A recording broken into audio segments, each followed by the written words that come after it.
nous de partager des bonnes informations avec vous et surtout vous apporter la vérité sur certaines choses qui se passent dans notre pays.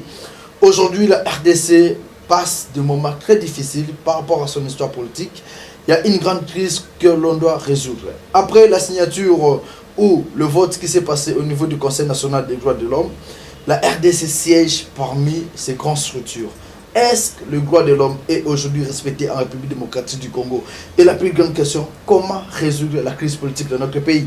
Alors, pour donner cette belle information, pour aller beaucoup plus dans le vrai sens du chose, nous recevons sur notre plateau M. Félix Fwamba, l'ancien secrétaire national de l'UDPS, et aussi nous vous rappelons qu'il est resté fidèle sur le casse du président Etienne Tshisekedi Mulumba, paix à son âme, et jusqu'à nos jours, il n'a jamais claqué la porte de l'UDPS. Quelle fidélité. Monsieur Félix Fwamba, bonjour. Bonjour à vous. Merci beaucoup. En fait, vous êtes un ancien secrétaire national de l'UDPS. Qu'est-ce qui a fait que, malgré que vous ne faites plus partie, vous ne jouez plus ces fonctions-là, vous êtes toujours fidèle à ces grands partis de l'opposition congolaise? Non, mais vous savez, l'UDPS, c'est un grand parti très vivant, très dynamique. C'est dans son dynamisme, quand on est aux affaires, c'est-à-dire quand on occupe les fonctions officielles au sein du parti, il faudrait savoir que le parti, en tant que parti de masse, regorge suffisamment de compétences et d'expertise. Il faudrait que, de temps à autre, que les autres qui ont les mêmes aspirations, qui se sont impliqués dans le même langage, enfin dans le même combat, voulais-je dire, puissent réaliser ou peut-être exercer ces fonctions pour que le parti puisse demeurer dynamique, vital et qu'il puisse toujours aller de l'avant. Hein, on n'arrive pas là-bas pour se dire que non, moi je m'éternise. Alors si c'est Félix Fwamba qui devait rester éternellement secrétaire national et tous les autres qui se sont engagés dans le combat, il reste dans l'ombre. Non, le parti veut faire en sorte que tout le monde puisse exercer à des moments différents de fonctions au sein du parti pour maintenir ce dynamisme. Mais est-ce qu'aujourd'hui l'UDPS garde encore sa belle saveur? Est-ce que l'UDPS, c'est ce même UDPS-là qu'on a connu à l'époque du fait président Etienne Tshisekedi Mulumba? Bon, l'UDPS demeure le même parti, comme je le disais, dynamique, vital, un parti phare de l'opposition, dont les ambitions vont à la rencontre justement des ambitions du peuple congolais. Avec plusieurs branches aujourd'hui, il y a Bruno Tshibala qui se déclare déjà président de l'UDPS avec sa plateforme. Il y a aujourd'hui l'UDPS qui bat ça. Je suis sûr que vous avez suivi certainement, il y a Moubaké qui l'a déclaré ouvertement pour dire qu'il n'y a pas encore organisation du congrès, il n'y a pas un président, il n'y a pas une personne qui doit dire quoi que ce soit. Donc, c'est comme si il y a plusieurs leaders maintenant au sein de l'UDPS. Il n'y a pas plusieurs leaders au sein de l'UDPS. C'est qu'il faudrait retenir que avoir un parti qui a été longtemps dominé par une aura exceptionnelle d'un homme tel que Etienne Tshisekedi, après sa mort, vous devez comprendre que c'est une espèce de tsunami qui a secoué le parti, mais cela ne veut pas dire que le parti s'est complètement émietté. Le parti, à son décès, il y avait une structure qui était en train de fonctionner, que lui-même avait mise en place. Alors aujourd'hui, bien sûr qu'il y a une petite faiblesse, c'est celle de considérer qu'il y a un certain retard dans l'organisation du congrès. Qu'est-ce qui bloque? Bon, ce qui bloque, c'est un certain nombre de choses.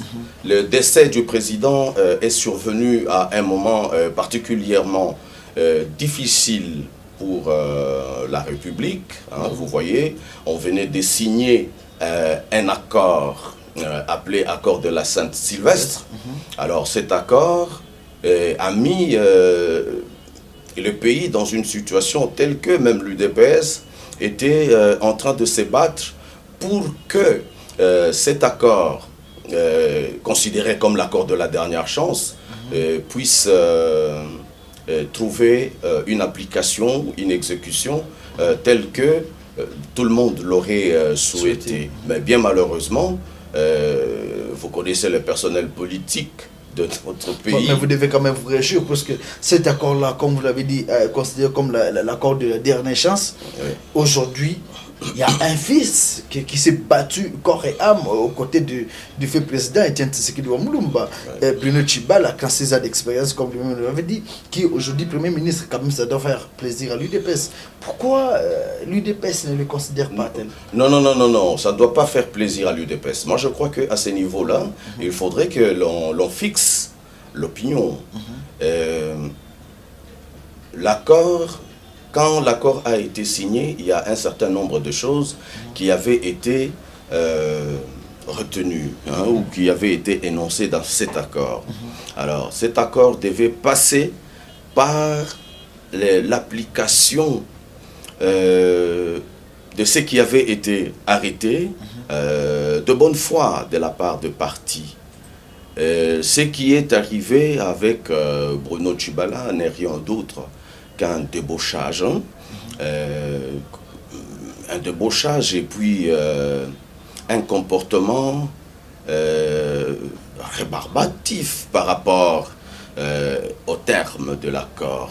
Parce qu'il ne faudrait pas que l'opinion continue à écouter le propos débité par Tshibala.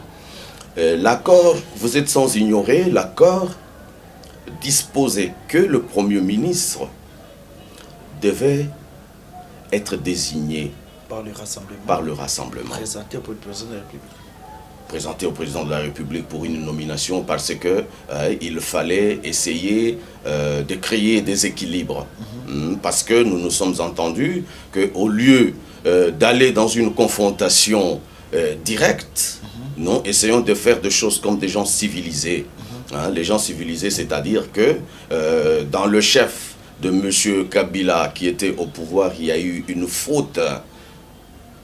C'est de n'avoir pas accepté d'organiser les élections dans le délai. Ça, il faudrait qu'on se le dise. On ne doit pas essayer de mâcher les mots. M. Kabila, et si nous devons considérer la chose, si on veut vraiment être des hommes civilisés, après avoir réalisé une première manche, si nous pouvons appeler ça, une première manche du processus électoral en 2006. La Constitution qui prévoyait que le mandat du président est de 5 ans, une seule fois renouvelable, a été promulguée par M. Kabila lui-même. Alors, si celui-là voulait bien être civilisé, il allait s'en tenir à ce que lui avait promulgué et ce pourquoi il s'était engagé. Parce qu'on l'appelle le garant de la Constitution. On ne peut pas être garant de la Constitution et au même moment être pourfendeur de la Constitution. C'était vraiment la faute du président Kabila au moment où le pays était déjà déchiqueté, il y avait des guerres à l'Est, il y avait ces problèmes-là de finances. Pourquoi ne pas peut-être dire... il fallait trouver quand même cette belle solution-là, parce que ce n'était pas la faute au président Kabila, surtout qu'il n'y avait pas d'argent pour l'organisation des élections. Non, il ne faudrait pas lui trouver des excuses, mon cher ami. C'est de sa faute. C'est de sa faute. Dans un système démocratique où l'on a pris l'engagement de procéder à l'alternance par deux voies pacifiques, démocratiques d'élection, on ne peut pas attendre la dernière année du mandat pour venir présenter qu'il s'est posé un problème des finances. Le pays était déchiqueté, mais qu'est-ce que nous pouvons dire de 2006? Qu'est-ce que nous pouvons dire de, je sais pas moi, de 2003, quand on commençait la transition, on s'est mis d'accord pour ces processus. Non, il ne faut pas trouver d'excuses à M. Kabila. M. Kabila, si on veut utiliser des termes appropriés, il a trahi la République. Aujourd'hui, il y a un problème sérieux. Il y a Moubaké, toujours Valentin Moubaké, qui l'a dit clairement à la télé pour dire le Vietchichi n'est plus. Il est parti avec les rassemblements. L'UDPS continue à faire du bruit pour dire que le rassemblement existe. Pensez-vous que le rassemblement est toujours, garde toujours sa substance? Non, le rassemblement garde sa substance. Si monsieur Donc le rassemblement n'est pas parti avec... Non, si monsieur Moubaké le dit, c'est par rapport à toutes les mauvaises choses qui ont été réalisées après la mort du président Tshisekedi. Hein. C'est-à-dire, il est habituellement connu, quand deux groupes se mettent d'accord sur un point, c'est-à-dire ils parviennent à signer un accord, c'est de bonne foi que cet accord s'applique. On ne peut pas avoir signé un accord et commencer ou peut-être revenir sur l'accord que l'on avait signé sans contrainte. Parce qu'il n'y a personne ici qui pourrait venir me convaincre en disant que M. Kabila et son groupe avaient signé l'accord de la Sainte-Sylvestre sous pression. Non, c'était de manière tout à fait libre que cet accord avait été signé. Alors, parce que l'accord avait été signé de manière libre, il devait être appliqué de bonne foi. Okay.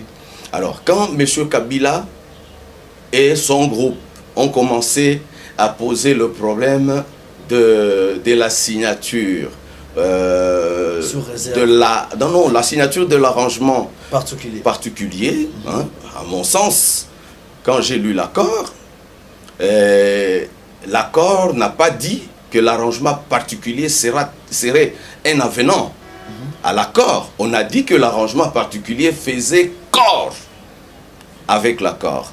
Ce qui revient à dire, dès lors que l'accord avait stipulé que le Premier ministre était désigné par le Rassemblement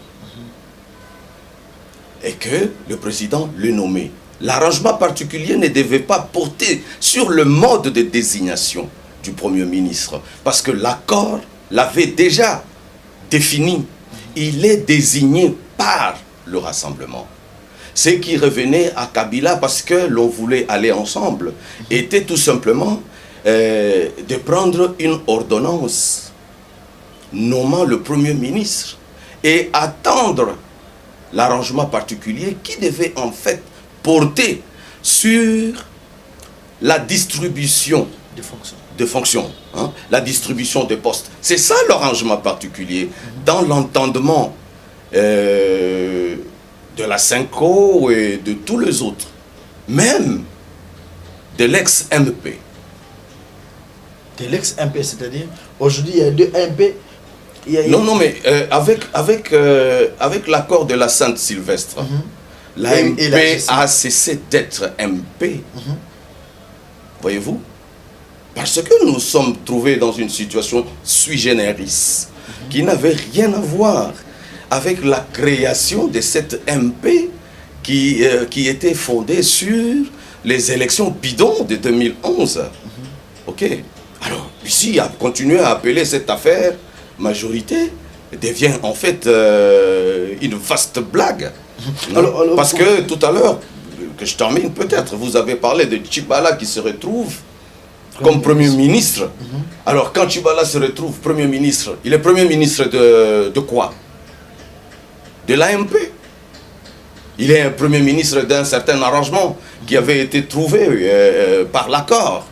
Alors c'est une ex-MP, on doit se dire, parce que quand on prend cette affaire d'accord, l'accord n'a pas dit que le Premier ministre va venir. Hein.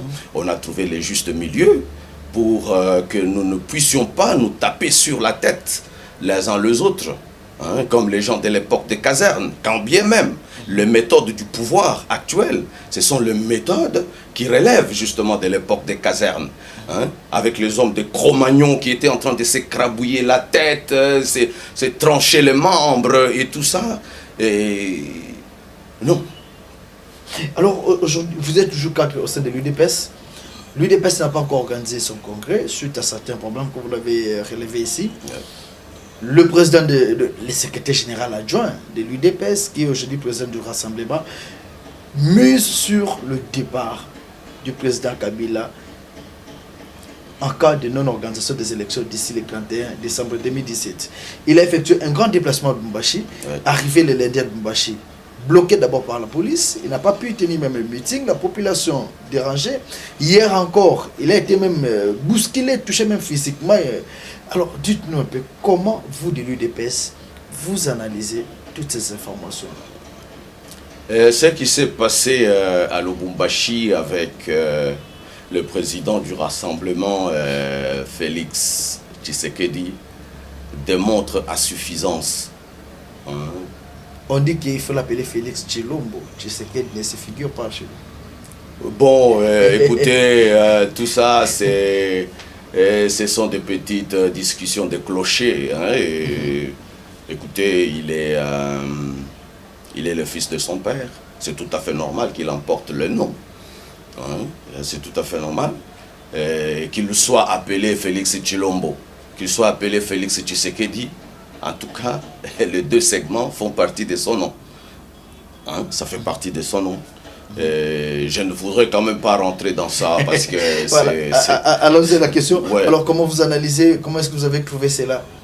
Il est généralement dit ceci, que la peur a toujours été à l'origine d'une grande agressivité dans quelqu'un. Deux fois même dans les animaux. On peut prendre les animaux domestiques. Quand vous avez un bâton et que vous acculez votre propre chien dans un coin, il a peur de vous. La réaction qui suit cette peur, c'est l'agressivité. Sachez que ces chiens-là peuvent vous mordre. Et ce qui s'est passé à Lubumbashi démontre que le camp de l'ex-majorité, hein, les camps de la dictature tyrannie, a peur de ces messieurs. Il a peur. Ils ont peur de Félix, c'est ça? Ils ont peur. Parce que s'ils n'avaient pas peur, il allait les considérer comme quantité négligeable. Dès lors qu'ils vont aller faire tous ces déploiements extraordinaires de ces amis de la police et de l'armée qui en fait affichent un comportement de bachibouzouk, c'est parce qu'on a justement peur. Félix leur fait peur, il faudrait le reconnaître. Parce que moi, je ne vois pas si ils n'avaient pas peur de Félix, qu'ils aient cherché à le contrôler. Parce que quand on a peur d'un groupe, on a peur de quelqu'un, on essaye de tout faire pour l'enfermer dans une espèce de carcan, pour essayer de savoir qu'est-ce qu'il pense, qu'est-ce qu'il fait et qu'est-ce que nous devons faire pour l'étouffer. La démarche, le déplacement de Félix à Lubumbashi, c'est un déplacement politiquement justifié. Nous sommes à un moment particulièrement crucial où M. Kabila et ses amis se montrent particulièrement agressifs. Ils ne veulent pas qu'il y ait alternance. La peur de l'alternance et la peur de ces messieurs qui est en train de jouir à la date d'aujourd'hui d'une grande part de confiance dans les chefs de Congolais qui ne veulent pas, les Congolais qui veulent voir les choses changer. Parce que pourquoi on a toujours préféré qu'il y ait alternance en politique? C'est parce que le groupe actuel, on suppose que le groupe actuel, après 10 ans, n'a plus d'inspiration, voilà, n'a plus d'inspiration. Mais tout ce que ce groupe a eu déjà à faire, ça se limite à un certain niveau. Alors il faudrait permettre aussi les autres qui étaient en train de les observer, qui ont compris qu'à tel endroit, ou à tel autre, ils n'ont pas été en mesure de faire ceci, et que si nous venons, on va prendre cette partie pour essayer de faire les choses de telle manière que la République essaye d'avancer. Pour ne prendre que tout simplement sur le plan des droits de l'homme, vous savez, souvent moi j'ai toujours défini le droit de l'homme comme ce pourquoi un État s'engage. Parce que quand on considère l'État, on prend par exemple la Constitution. La Constitution de la République dit que la vie humaine, elle est sacrée. Et quand la vie humaine est sacrée, qui prend toutes les dispositions pour renforcer la sacralité de cette vie? C'est l'État. Et c'est pourquoi on a toujours dit que l'État, ce n'est pas que la réprimande, ce n'est pas que la répression, l'État c'est aussi l'intégration. L'État doit faire en sorte que quand ça ne marche pas, il met toute le batterie en marche pour faire en sorte que ce qui ne marchait pas puisse marcher. Il rentre aujourd'hui à Kinshasa, vous le savez. C'est une très bonne nouvelle. Il rentre aujourd'hui à Kinshasa, puisqu'il y a Niki Alei, le représentant du chef de l'État Donald Trump qui doit arriver.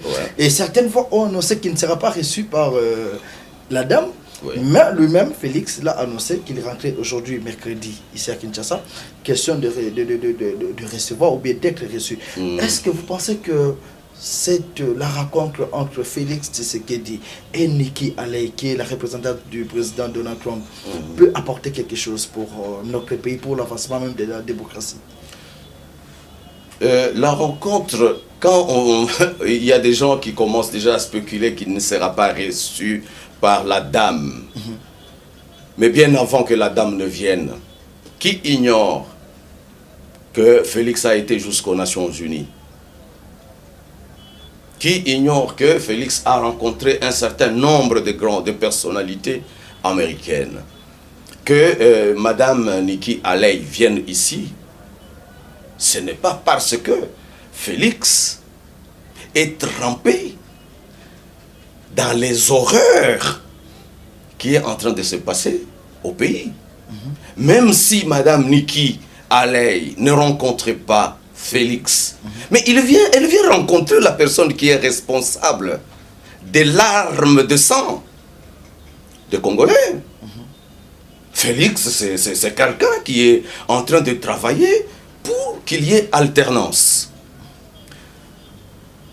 Madame Alei a suffisamment d'informations sur la RDC, suffisamment d'informations, qui ne nécessiterait pas absolument que Félix vienne ajouter, parce qu'elle connaît.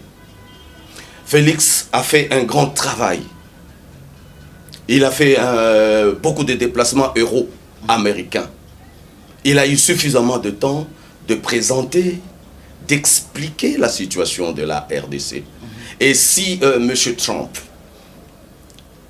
a accepté d'envoyer sa représentante au niveau des Nations Unies, parce qu'au niveau des Nations Unies, le lobbying qui a été mené a été de taille.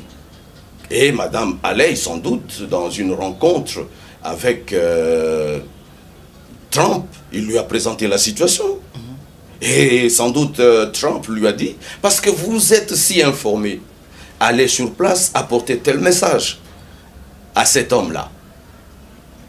Et bon, si elle ne voulait pas, elle n'acceptait pas de recevoir Félix, cela ne nous dérangerait pas. Félix a fait suffisamment du travail avec le pays de Mme Alei.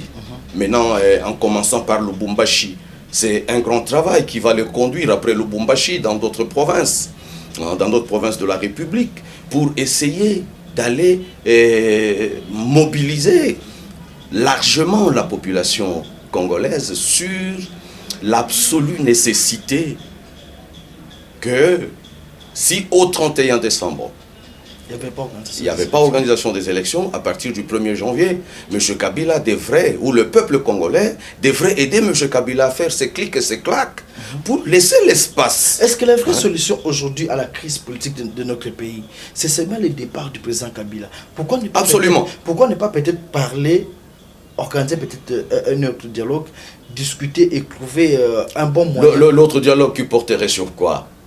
Non, sur le départ du président Kabila. Mais parce que ça avait déjà été conclu, élaboré, et tout ça, par l'accord de la Sainte-Sylvestre. Et selon vous, la bonne solution, c'est quoi aujourd'hui? S'il fallait vous poser cette question-là, dire clairement devant les grands publics qui nous suivent, ouais. Comment résoudre la crise politique aujourd'hui en RDC? Oui. Comment résoudre la crise politique aujourd'hui en RDC? C'est de chercher à corriger la faute nationale que nous avons commise en 2001 en acceptant un individu de manière improvisée. Parce que quand Kabila arrivait le 26 janvier 2001, c'était une grande improvisation. L'autre erreur, bon, parce que c'est l'erreur qui a commencé en 2001, qui a continué après Sun City, avec la transition. 1+4. 1+4. Qui a continué avec 2006, parce que, vous savez, nous avons un personnel politique très pitoyable. Il vous souviendra qu'en 2005, l'UDPS et son feu président, paix à son âme, avait dit que nous ne pouvions pas procéder de manière automatique à la prolongation de la transition sans l'avoir évalué. Parce que nous nous sommes dit que dans les 2 ans, nous devons avoir fait ça, ça, ça. Maintenant, nous nous trouvons 2 ans après sans avoir rien fait. Posons-nous la question. Qu'est-ce qui n'a pas marché pour que nous ne fassions pas ce que nous nous étions jurés de faire au dialogue intercongolais? Après que l'on ait compris qu'est-ce qui n'a pas fait que la mayonnaise prenne à cette époque, nous pouvons, parce que c'est notre pays, nous devons lui donner de la bonne nourriture pour que ce pays vive proprement. On a tué nos combattants ici. On a préféré prolonger la transition et même après la prolongation, on s'est retrouvé dans la précipitation. Alors qu'en son temps, on avait dit, si nous comprenons pourquoi ça n'a pas été fait, nous pouvons nous donner 3 ans encore de transition de telle manière que nous puissions arranger. À la place, on a tué nos combattants. Alors c'est cette accumulation d'erreurs. Parce qu'il fallait absolument qu'un individu reste au pouvoir. En 2006, il y a nos amis, il vous souviendra qu'on nous a amenés même par l'Union européenne, le fort ici. Les militaires qui sont venus pour intimider les militants, les combattants de l'UDPS. Parce qu'on disait non, non, l'UDPS va faire le trouble. Et on a envoyé des militaires européens. Ceux-là qui ont décidé d'envoyer ces militaires européens en 2006 savaient pourquoi ils l'ont fait. Alors c'est ainsi que notre feu président en son temps avait dit « Je ne peux pas participer à une élection où les gagnants est déjà connus d'avance. » Alors c'est cette situation de 2006 qui a expliqué qu'il y ait eu un 2011 avec la catastrophe électorale telle qu'elle s'est réalisée. On s'est retrouvé avec un individu à la tête du pays qui n'avait jamais été élu. Et le monde entier a préféré fermer les yeux. Et ce monde entier qui a préféré fermer les yeux en 2011, c'est parce qu'il y avait un 2006. Maintenant, aujourd'hui, ces gens qui ont fait tout ce qu'ils ont eu à faire, peut-être de manière tout à fait évasive, hein, ils sont en train de dire, non, bon, voilà, lui, il doit partir, mais du point de l'engagement véritable pour faire partir ces messieurs, on ne le voit pas. C'est ainsi que nous assistons régulièrement à une série de tueries. On ne fait que des rapports sur les tueries, mais rien ne fait. Parce qu'il y a quand même un pouvoir au niveau de Kinshasa qui prétend diriger la République. Alors aujourd'hui, une dernière question, puisque déjà nous sommes à la fin. Oui. Félix Tshisekedi, futur président de l'UDPS. Oui ou non? Bon, futur président de l'UDPS, écoutez, moi je ne peux pas me permettre d'être spéculatif hein, à la manière de quelqu'un de la rue. Je suis un cadre du parti, je sais que s'il a des ambitions d'être président du parti, c'est le Congrès qui le désigne. Hein. Ce ne sont pas les spéculations émotionnelles des gens à la cité. Hein. Ah ben, il a manifeste l'envie. Alors, il y a le Congrès, on organise le Congrès. Il porte sa candidature au niveau du Congrès. On le désigne président du parti. Et il bénéficie, cette fois-là, de l'appui des combattants et cadres du parti parce que c'est la voie obligée. Hein. Un message à tous les combattants qui vous ont suivis et surtout qui se posent encore une question. Est-ce que l'UDPS est stable et tout l'UDPS non, l'UDPS est toujours stable. L'UDPS est toujours ces partis extraordinaires. C'est au moment où l'on pense que l'UDPS est en train de mourir que l'UDPS renaît. Ce qui est en train de se passer présentement, chers combattants, c'est tout à fait normal. Il y a un grand baobab, qui vient de nous quitter, et un individu comme celui-là, on ne le remplace pas, on lui succède. Et alors maintenant, pour succéder, ces baobab, comprenez que tout le monde qui est un peu ces secousses, mais ces secousses ne veulent rien dire. L'UDPS qui a de combattants de foi, comme on dit chez nous, les combattants à Moulimo. Alors, l'UDPS restera et tiendra toujours le coup. Et que tout le monde croie en l'UDPS. Et vous savez, le président a laissé quelque chose de magique. Le peuple d'abord. Le peuple d'abord, je pense que c'est ce grand slogan-là qui fait aussi le bonheur du fait président Etienne Tshisekedi, qui n'avait que ce slogan, le peuple d'abord. Nous devons défendre les intérêts de notre population, surtout de ces grands pays, la RDC. Un grand merci à notre invité, Papa Félix Fwamba, l'ancien secrétaire national de l'UDPS, et il est toujours cadre au sein de l'UDPS. Je pense qu'il nous a apporté toutes sortes d'éclaircissements. Il a condamné tout ce qu'il faut condamner, et je pense que tout ce que nous attendons, c'est l'alternance au sommet de notre grand pays. Merci à vous tous qui nous avez suivis. Cette émission, vous allez suivre sur Internet aussi, sur YouTube. 30 minutes de vérité, vous ne serez pas déçus, et nous sommes là toujours à votre service. Bon suite des programmes, et on se retrouve tout prochainement. Ouais, merci. Vous avez été